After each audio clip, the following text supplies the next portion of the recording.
Good morning, ladies. Thank you for joining us in Far Above Rubies today. I'm so very glad that you are here. Thank you for being here. Thank you for inviting your friends and your family to come and grow in the Word with us each day.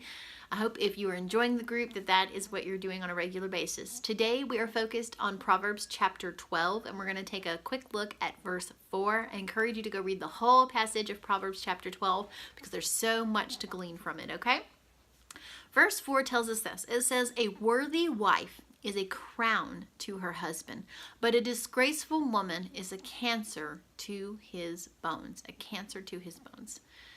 If you have ever lost a loved one or someone that you know to cancer, you know what it does. You know that it deteriorates someone quickly. It's degenerative. It is progressive. It doesn't just it doesn't just take someone you love. It is a slow situation usually, okay? I'm not trying to bring up any hard memories for anyone here. I'm trying to paint a picture for you. A worthy wife, a good wife, a worthy wife, a godly wife is a crown. It's a trophy, is a blessing to a husband. But a disgraceful woman, a wife who brings shame, a wife who brings dishonor, a wife who is not godly, is a cancer to her husband's bone. She kills him slowly. Okay? She kills him slowly.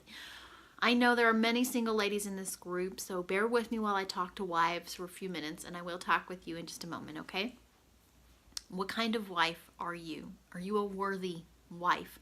We all need to take a moment and examine what kind of wife we are on a regular basis, and we need to examine it through the lens of the Word of God.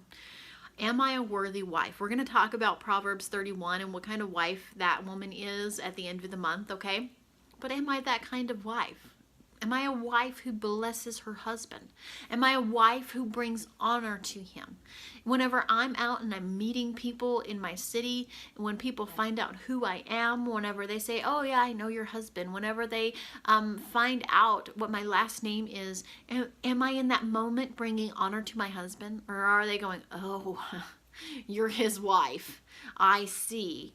Am I bringing shame to him? Am I in my persona and in the things I project, in the things I display, in the way I carry myself, in the conversation that I have, in the words that come out of my mouth, in the manner in which I love people, in the manner of which I don't love people, in the manner of which I am kind and polite or rude and bitter towards people? How am I reflecting upon my husband? How am I reflecting upon my relationship with my husband? Those who are not married in the group, we've said this recently, and I'll say it again. If you are not married, you are married to God. You are married to the Lord.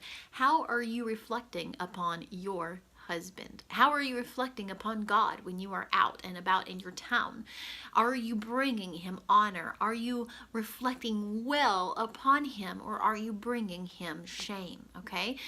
You can always ask yourself, if there's any question in your mind, how you are presenting yourself when you're in public and around other people is, would you be doing what you're doing if he was right beside you?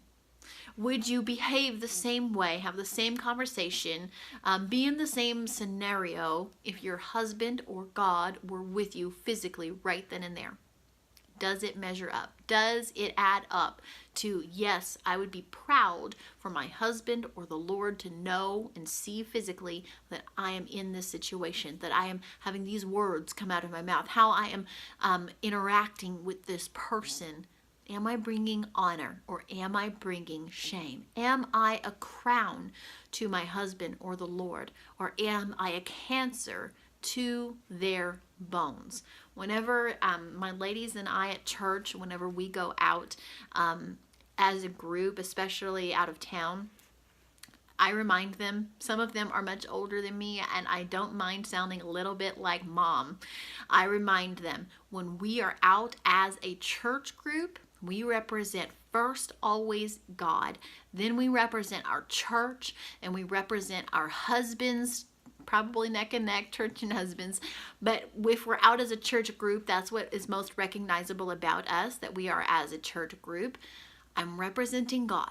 I'm representing my church. I'm representing my husband. I am an ambassador for my God, my church, and my husband in my community or whatever community we may be visiting as a church group.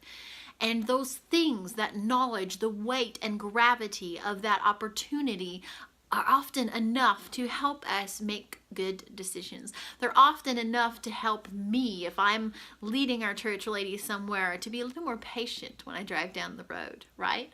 It helps me to make better decisions whenever I'm out, if I can remember that I'm either a crown or a cancer. Okay? I'm a crown or I'm a cancer.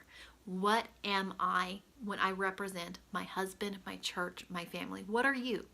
What are you representing? Your church and your God and your husband, or if you're not married, what are you representing them as? Are you a crown to their head? Are you a crown in your church's head? Okay? Or are you a cancer to its bones? Are you a crown to the Lord? Or are you a cancer? Do you make him sad with your behavior? If you are married, are you a crown to his head? Or are you a cancer to his bones? I hope that statement will stay with you. I hope it will be with you in your heart and will remind you that you are an ambassador. You wear the name of your husband if you're married. You wear the name of the Lord if you have a relationship with him. You wear the name of your church if people at all know or could know where you go to church. You wear its name as well. You are an ambassador. You represent your husband, the Lord, your church. Are you a crown? Are you a cancer? I'll leave it at that. Go and read Proverbs chapter 12. We focused on verse 4 today. I hope you read the whole passage. Go and invite your friends to come and grow along daily in the Word with us here. You have 2 wonderful guest speakers coming to you the next 2 days. Make sure that you tune in. Let them know that you're here. Let them know you appreciate their time out on the weekend to come and bring a word to you here. And if no one has told you lately, you are loved. And you are cherished, and you are valuable, my sweet ambassador of a sister. You have beautiful, tremendous worth, and that worth is far above rubies. Thank you for being here today, and I will see you all again on Sunday. God bless you.